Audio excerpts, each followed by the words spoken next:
Hi, everyone. I'm really happy today to introduce you to Kristan Shimpi. And instead of stealing some of her thunder, I'll let her tell you how she came to be involved in Find the ADHD Girls and what her aspirations are as part of our organization. Welcome, Dr. Sure. Shimpi. Thank you for having me. My career started at the Duke ADHD program. I worked on the first longitudinal study of kids with ADHD, and that work led me to doing behavioral consulting in school districts. And I ended up running a super small nonprofit teaching leadership and problem solving skills to young girls. So, finding this organization combines all of my years of professional experience, and I'm just super, super grateful to be here.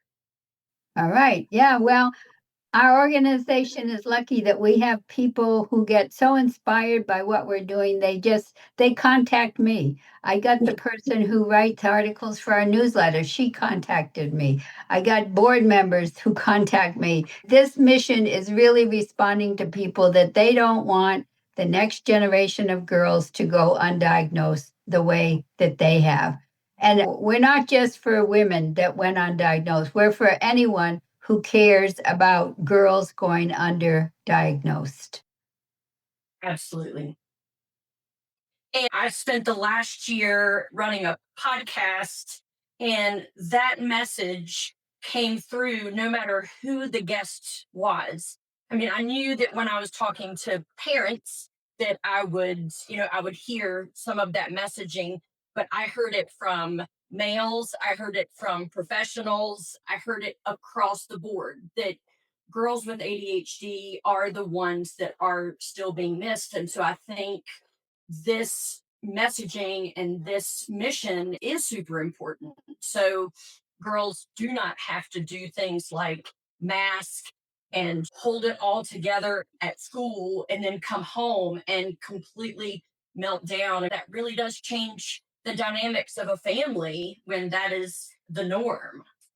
Yeah, when ADHD goes undiagnosed. And that is why we're so excited that our checklist is proving to be a great awareness tool. Takes 10 minutes for parents or teachers or clinicians to fill it out. But by doing that, they become aware of all the kinds of behaviors that psychologists and physicians and the DSM, those behaviors that we're told are commonly seen in girls with ADHD. So parents that complete our checklist are taking action because all of a sudden they get the composite picture. Before it might have been a behavior here, a behavior there, but they weren't putting it together. And our checklist enables them to put it together. So now, talking about masking, when we became aware of that, we decided to do a deep dive into masking. And because we want to get this information out there, but we want people to be completing our checklist, we're going to offer the masking packet for free for anyone who completes the checklist. And we want clinicians to complete the checklist as well, because that's the way they'll find out how powerful our checklist is. So, Kristan, you completed the checklist recently. Could you tell us your experience and how it related to you recalling yourself as a 7-year-old? Because our checklist is around the 5 to 10-year-old girl. Exactly. And when I worked at the Duke ADHD program, I used to brag that yes, I was hyperactive, yes, I was impulsive, but that it never caused problems for me. It would never be considered impairing, right? But then when I read the checklist and I started thinking back, I was the person who got straight A's on their report cards, but then got unnecessary, let's see, unsatisfactory and avoids unnecessary talking. And I remember all of my friends getting money for all of their good grades, and I would be grounded because my mom's approach was, well, any idiot can keep their mouth shut, right? But I'm not sure if I could have. I had dance and gymnastics as an outlet for that energy.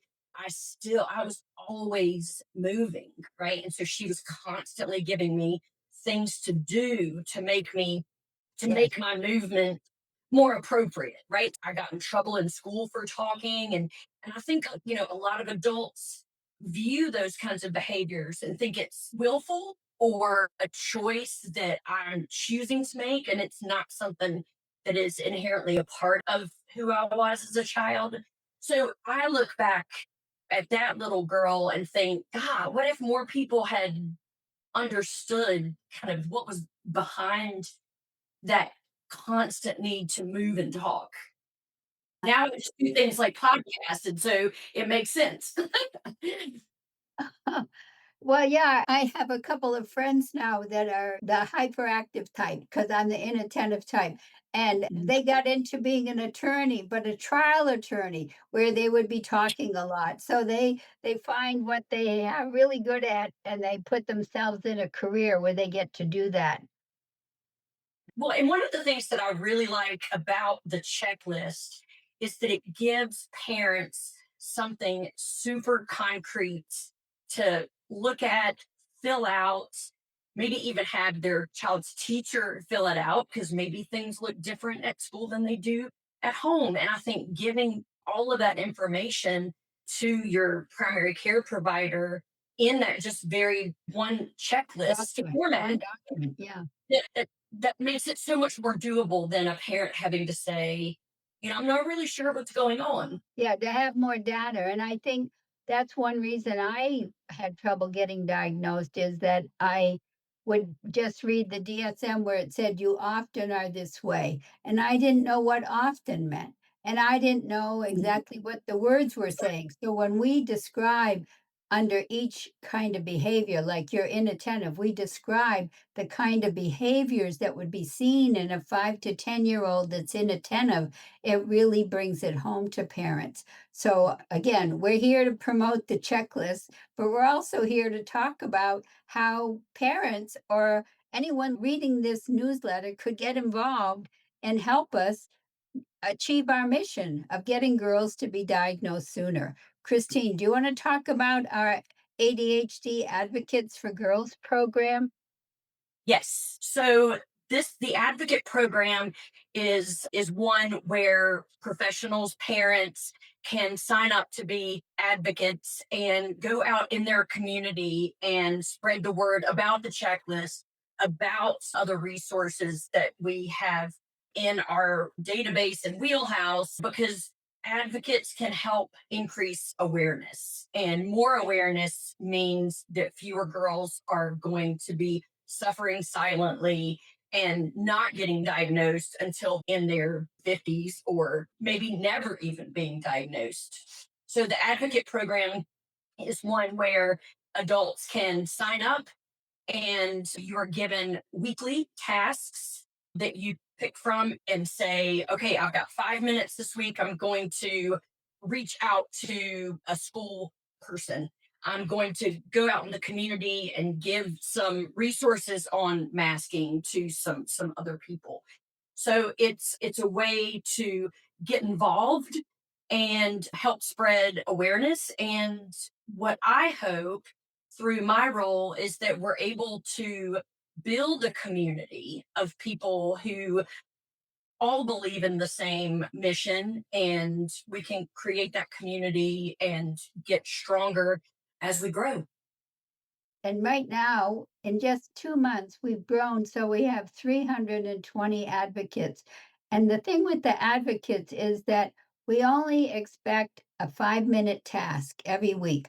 And those tasks are things that are done on the computer, sharing things with reposting or commenting, or they're just simple tasks you do every week to get yourself more informed as a advocate of what ADHD is like in young girls, but also to be there to share it with others. So our program is a non-guilt program. It's do what you can when you can.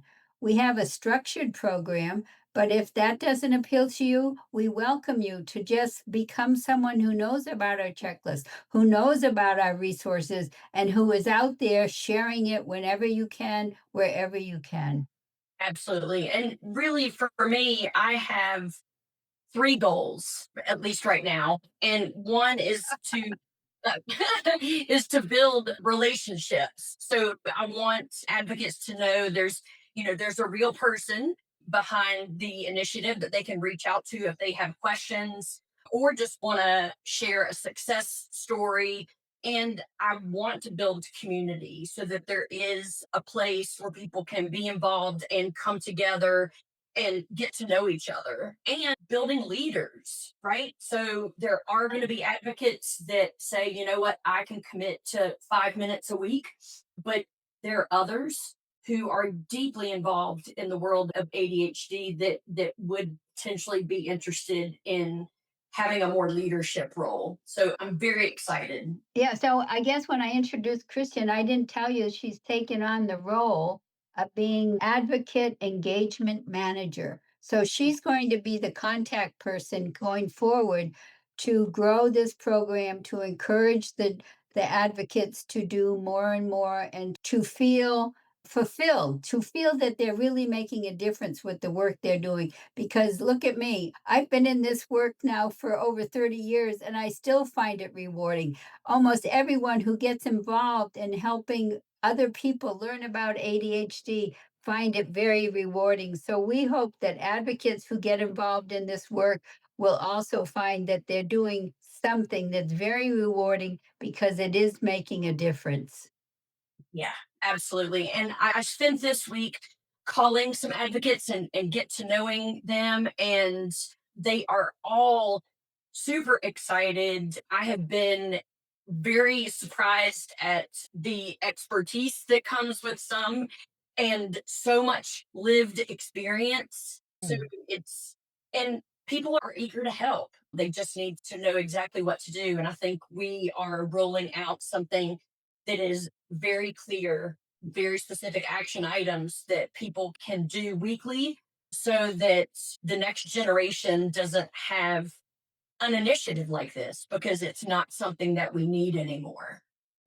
Well, that's true. I mean, we wrote a book of women who were diagnosed late and wrote a book of letters to their younger self. And as I was holding that book in my hand, and it's available at Amazon, called Letters to Our Younger Selves, written by 25 women with late diagnosis, I was wondering, is this a historic relic?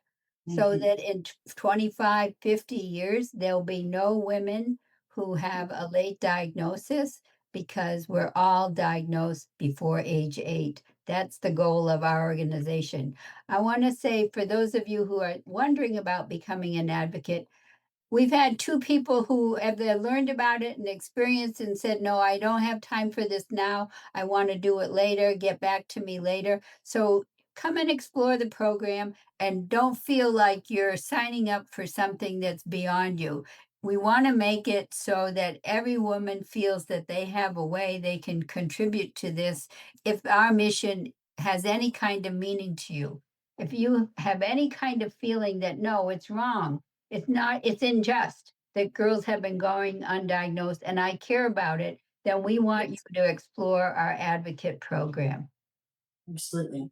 Absolutely. And did you want to give the website so if someone You is you can do that. Yeah, now oh, that you're all yeah. eager to So become advocates.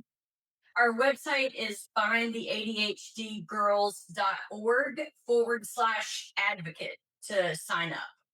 Yes. All right. Well, we hope after this interview that we'll see the advocates And grow exponentially. We're at 320. We want to get to 1,000 by the end of the year. absolutely. We can And totally do that. whatever country you're in, we welcome you. Our materials right now are only in English, but we're going to be working to also make them available in Spanish. So our program is worldwide. We've had people from India, people Mhm. from France, from Greece sign up as advocates. And so it's around the world that girls have gone underdiagnosed. Absolutely. I was very surprised at that when I went and looked at the current list of advocates, and I'm actually having a conversation this weekend with a person from Greece to figure out what materials would make most sense, to which ones have the most visuals and that would make the most sense to share. But yes, we are worldwide. All right. Thank you, Christian. This was You're fun to welcome. talk with you and to share our enthusiasm about our mission and about the advocates. Yes. Well, thanks for having me.